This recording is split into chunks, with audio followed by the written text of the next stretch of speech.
आपल्या या कार्यक्रमासाठी पुण्यावर आलेले सदाचे मार्गदर्शक तसेच आजच्या आपल्या कार्यक्रमाच्या व्याख्यात्या मॅडम, सुरुवातीला मला सांगायचे की स्मरणावर आधारित जो अभ्यासक्रम आपला होता तो 20व्या शतकामध्ये वेळेवर आधारित अशा प्रकारचा वेळेचं महत्त्व त्या ठिकाणी दिले गेले होतं. त्या वेळेनुसारच तो अध्यासन केलं जायचं. परंतु आज 21व्या शतकामध्ये आज आपल्याला दिसत असेल ते विद्यार्थी कुवत कशी, त्याची क्षमता कशी, तो काय समजू शकतो, काय करू शकतो, त्याच्या आवडीनिवडी कशी आहेत, त्याची बारकावे कशा प्रकारचे आहेत यावर जास्तीत जास्त भर देण्यात आलेला आपल्याला आजच्या 21व्या शतकाच्या अभ्यासक्रमात दिसून येतो. त्यानंतर पाठ्यपुस्तकावर आधारित याच्यामध्ये 20व्या शतकामध्ये फक्त पाठ्यपुस्तक हेच आधारित होतं. पाठ्यपुस्तकात जेवढं असेल तेवढंच ते विद्यार्थ्यांना सांगितलं जातं तर त्याच्या व्यतिरिक्त कोणत्याही गोष्टीची माहिती त्याला जास्तीची वेळच हवी. परंतु 21व्या शतकामध्ये आजचंही शिक्षण जे आहे सर्व समावेशक अशा प्रकारचे सर्व गोष्टींचा सर्व अंगांचा इत्यंभूत असा अभ्यास त्या पुस्तकांमध्ये दिलेला आहे. पुस्तकांची रचनाच मुळी बदलून गेलेली आहे अशा प्रकारचा अभ्यास 21व्या शतकामध्ये दिलेला आहे. त्यानंतर तिसरा मुद्दा होता कृतीशील अध्ययन.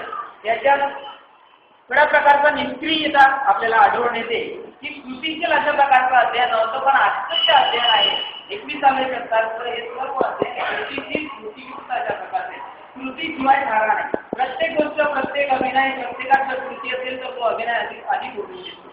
आपण आपल्या शिरोडेकरांचं व्यक्तिमत्व बघितलं असेल, ते जेव्हाही बोलतात तेव्हा त्यांच्या चेहऱ्यावरचे हावभाव, त्यांच्या हातांची ऍक्टिंग एकाधिक होईना परंतु अतिशय अभिनय त्यांचा उत्कृष्ट असतो. हे याच्यातून आपल्याला त्यांचं बोलणं पटवून घ्यावं लागतं.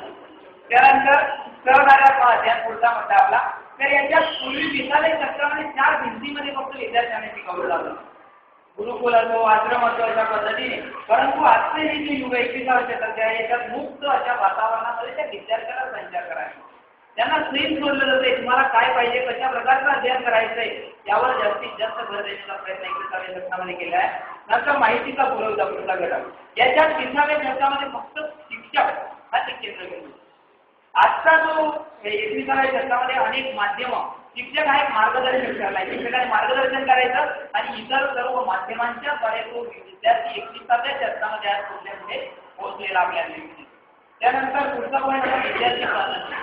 विद्यार्थी स्वातंत्र्यामध्ये आपल्याला असं दिसेल की 20व्या शतकामध्ये त्याला पाहिजे तेवढं स्वातंत्र्य नव्हतं, परंतु आजच्या काळात असं म्हणायला हरकत नाही तो स्वातंत्र्याचा पूरक करता आहे. पूर्वीच्या काळी 100 मार्काच्या पेपरसाठी त्या विद्यार्थ्याला 3 तास वेळ मिळत होता. आजची स्थिती अशी आपली की 5वी ते 8वीच्या विद्यार्थ्यांसाठी 40 मार्कांसाठी 3 तास वेळ. आता 40 मार्कांसाठी 3 तास वेळ मुद्दामून टाकलेले तर त्या विद्यार्थ्याचा पालकांना माहिती नाही, पण आपल्याला सर्वांना माहिती आहे की तो विद्यार्थी त्याला जर कंटाळवाणा वाटतं तर घरी जाऊन जेवण करून खेळून घेऊन तो पेपर परत लिहू शकतो. म्हणून त्याच्यासाठी त्याला 3 तास दिलेले असं 21व्या शतकामधला हा अभ्यासक्रम आहे. त्यानंतर स्वातंत्र्यात बाधा म्हणजे शिक्षक केंद्रित अशा प्रकारचा 20व्या शतकातला अभ्यासक्रम आणि आजचा अभ्यासक्रम जो आहे तो विद्यार्थी केंद्रित अशा प्रकारचे की त्याच्या कृतीनुसार त्याच्या आवडीनिवडीनुसार आपल्याला हे सर्व करावं लागतंय. नंतर ट्रेनिंगची सरासरी 20व्या शतकामध्ये फक्त ट्रेनिंग किंवा ते मार्ग वगैरे द्यायचं, मार्ग दिल्यानंतर त्याला ट्रेनिंग द्यायची. परंतु आजची स्थिती अशी आहे की ट्रेनिंग द्यायची पण कशी द्यायची, काय शिकला, कसं शिकला, कुठे शिकला याच्यावर ती सर्व ट्रेनिंग त्याची अवलंबून असते. नंतर एकात्मिक आणि आंतरशास्त्रीय या एकांकिक पद्धतीने 20व्या शतकाची शिक्षण प्रणाली होती. आजची शिक्षण प्रणाली अशी आहे की विद्यार्थी चांगलं नाही ते पूर्णताची शिकवण्यात आहे.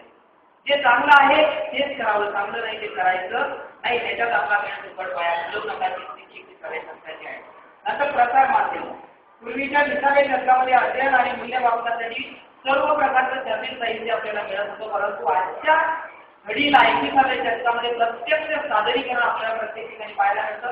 विविध प्रकारचे प्रकल्प करायला मिळतात. विविध प्रसार माध्यमांद्वारे दूरदर्शन, प्रमाणपत्र, LCD वगैरे या प्रोजेक्टरद्वारे आपल्यापर्यंत 21व्या शतकाची सर्व माहिती घरबसल्या आपल्या इंटरनेट वगैरे याच्या सहाय्याने आपल्यापर्यंत पोहोचवण्याचं काम 21व्या शतकाने केलेलं आहे. त्यानंतर विद्यार्थ्यांमध्ये तर याच्यामध्ये विविधतेत पूर्वीच्या काही दुर्लक्ष व्हायचे, परंतु आजचं 21व्या शतक असं आहे की अभ्यासक्रम आणि सूचना या सर्व यंत्रणेची ही विविधता कोणती. प्रत्येक विद्यार्थ्याला, तो लहान असो, मोठा असो, वयस्कर असो, प्रत्येकाला असं वाटतं की आपल्याला काहीतरी नवीन पाहिजे, काहीतरी नवीन शोधण्याचा प्रयत्न करतो. लहान मुलगा जरी असेल तरी तो लहानपणापासून जे वेगळं त्याला वाटेल तेच घेतो, नेहमी वस्तू तो कधीही घेणार नाही. अशा प्रकारचा आपल्याला